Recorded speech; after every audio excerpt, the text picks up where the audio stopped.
बिस्मिल्लाहिर्रहमानिर्रहीम। रबिया असलमी से मरवी है कि मैं रसूल सल्लल्लाहु अलैहि वसल्लम की खिदमत किया करता था। आपने मुझे कुछ ज़मीन दी और अबू बकर रज़ी अल्लाहु अन्हो को भी ज़मीन दी। हम पर दुनिया गालिब आ गई। हम एक खजूर के दरख्त के बारे में झगड़ने लगे। अबू बकर ने कहा ये मेरी ज़मीन की हद में है, जबकि मैंने कहा ये मेरी हद में है। मेरे और अबू बकर के दरमियान तलख कलामी शुरू हो गई। अबू बकर ने मुझे ऐसी बात कही जो मुझे सख्त नागवार गुजरी। वो पशेमान हो गए और मुझे कहने लगे, रबिया मुझे भी ऐसी बात कहो ताकि ये कसास यानी बदला हो जाए। मैंने कहा मैं तो ऐसा नहीं करूँगा। अबू बकर ने कहा तुम ज़रूर ऐसी बात कहोगे, वगरना मैं रसूल सल्लल्लाहु अलैहि वसल्लम से आपके खिलाफ मदद मांगूंगा। मैंने कहा मैं ऐसा नहीं करूँगा। रबिया ने अबू बकर का मामला छोड़ दिया और रसूल सल्लल्लाहु अलैहि वसल्लम की तरफ चल पड़े।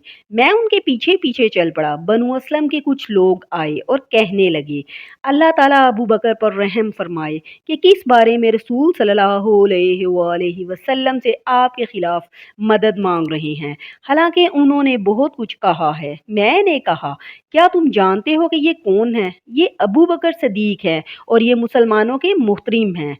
बचो कहीं वो तुम्हें देख ना ले कि तुम उनके खिलाफ मेरी मदद कर रहे हो और वो नाराज हो जाएं। फिर इसी हाल में रसूल सल्लल्लाहु अलैहि वसल्लम के पास आए तो वो उनकी नाराज़गी की वजह से नाराज़ हो जाएं और अल्लाह ताला इन दोनों के गुस्से की वजह से गुस्से हो और रबिया हलाक हो जाए। उन्होंने कहा तो आप हमें क्या हुक्म देते हैं? रबिया ने कहा कि वापस चले जाओ। अबू बकर रज़ी अल्लाहु अन्हु रसूल सल्लल्लाहु अलैहि वसल्लम की तरफ गए और मैं अकेला ही उनके पीछे पीछे गया या चला। जब वो नबी सल्लल्लाहु अलैहि वसल्लम के पास पहुंचे तो उन्हें उस मामले के बारे में बताया कि किस तरह मामला बढ़ा। आपने मेरी तरफ नजरें उठाईं और फरमाया, रबिया तुम्हारे और अबू बकर के मबैन क्या मसला है? मैंने कहा कि इस तरह मामला हुआ है और उन्होंने मुझे ऐसी बात कही जो मुझे सख्त नापसंद लगी। तो उन्होंने मुझसे कहा कि जिस तरह मैंने तुम्हें कहा है तुम भी उसी तरह कहो ताकि कसास यानी बदला हो जाए।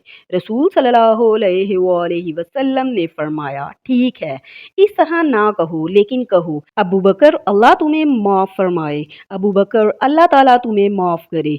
रबिया कहते हैं कि अबू बकर रोते हुए वापस पलटे। अल सिलसिला हदीस नंबर 11। अल्लाह पाक हमें इन प्यारी अहादीस पर अमल करने की तौफीक अता फरमाए। अगर आप हदीस सुनना पसंद करते हैं तो चैनल को सब्सक्राइब कर लें। जज़ाकल्लाह, शुक्रिया।